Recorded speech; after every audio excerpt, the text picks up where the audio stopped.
ನಮಸ್ಕಾರ ಸ್ನೇಹಿತರೆ, ನಾನು ನಿಮ್ಮ ಸವಿತಾ. ಇವತ್ತು ರಾಗಿ ರೊಟ್ಟಿ ಮಾಡ್ತಾಯಿದ್ದೀನಿ. ಮಾಡೋದು ಹೇಗೆ ಅಂತ ನೋಡೋಣ. ಅದಕ್ಕೆ ಬೇಕಾಗಿರೋ ಸಾಮಗ್ರಿಗಳು ನೋಡೋಣ. ರಾಗಿ ಹಿಟ್ಟು, ಉಪ್ಪು, ಹಸಿಮೆಣಸಿನ್ಕಾಯಿ, ತುರಿದಿರೋ ಸೌತೆಕಾಯಿ, ತುರಿದಿರೋ ಕ್ಯಾರೆಟು, ತುರಿದಿರೋದು ಆಲೂಗಡ್ಡೆ, ಬೆಳ್ಳುಳ್ಳಿ. ಮಿಕ್ಸಿ ಮಾಡ್ಕೊಳ್ಳೋಣ ಮೆಣಸಿನ್ಕಾಯಿನ.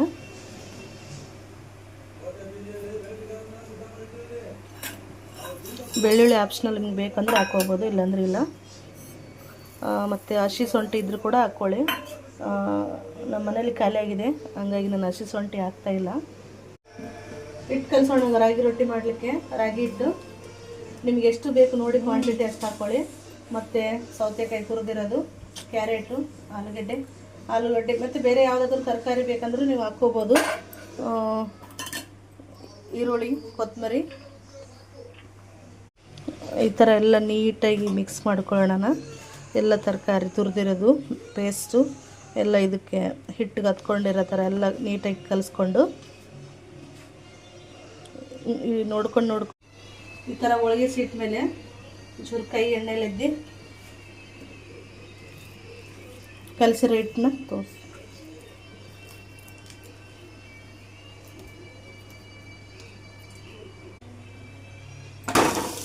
ಈ ಥರ ಹಾಕಿ ಒಂಚೂರು ಬೇಯೋವರೆಗೂ ವೇಟ್ ಮಾಡಬೇಕು. ನೋಡಿದ್ರಲ್ಲ, ನೀಟಾಗಿ ಬಂದಿದೆ. ನಿಮಗೆ ಇನ್ನೂ ಎಷ್ಟು ಬೇಕೋ ಅಷ್ಟು ತೆಳುವಲ್ಲಿ ಮಾಡ್ಕೋಬೋದು. ಈ ಥರ ಪ್ಲೇನಲ್ಲಿ ಮಾಡಿದರೆ ರಾಗಿ ರೊಟ್ಟಿನ ಮಕ್ಕಳು ಬೇಡ ತಿನ್ನಲ್ಲ, ಹಾಗೆ ಆಟ ಮಾಡೋ ಚಾನ್ಸ್ ಇರುತ್ತೆ. ಅದೇ ಈ ಥರ ಕಲರ್ಫುಲ್ಲಾಗಿ ಎಲ್ಲ ತರಕಾರಿನೂ ತಿನ್ನಿಸ್ದಂಗೆ ಆಗುತ್ತೆ. ಈ ಥರ ಒಂದು ಹೋಳಿಗೆ ಸಿಟ್ಟಲ್ಲಿ ಒಂಚೂರು ಎಣ್ಣೆ ಸವರ್ಕೊಂಡು ಕಲಸಿರೋ ಹಿಟ್ಟನ್ನ ತೊಗೊಂಡು ನಿಮಗೆ ಯಾವ ಸೈಜಲ್ಲಿ ಬೇಕು ಆ ಸೈಜಲ್ಲೇ ಅಷ್ಟಿಟ್ಟು ಹಿಟ್ಟು ತೊಗೊಂಡ್ರೆ ಈ ಥರ ಒಂದು ಪ್ಲಾಸ್ಟಿಕ್ ಕವರ್ ತೊಗೊಂಡು ಈ ಥರ ಸ್ವಲ್ಪನೇ ತಿರುಗಿಸೋಣ.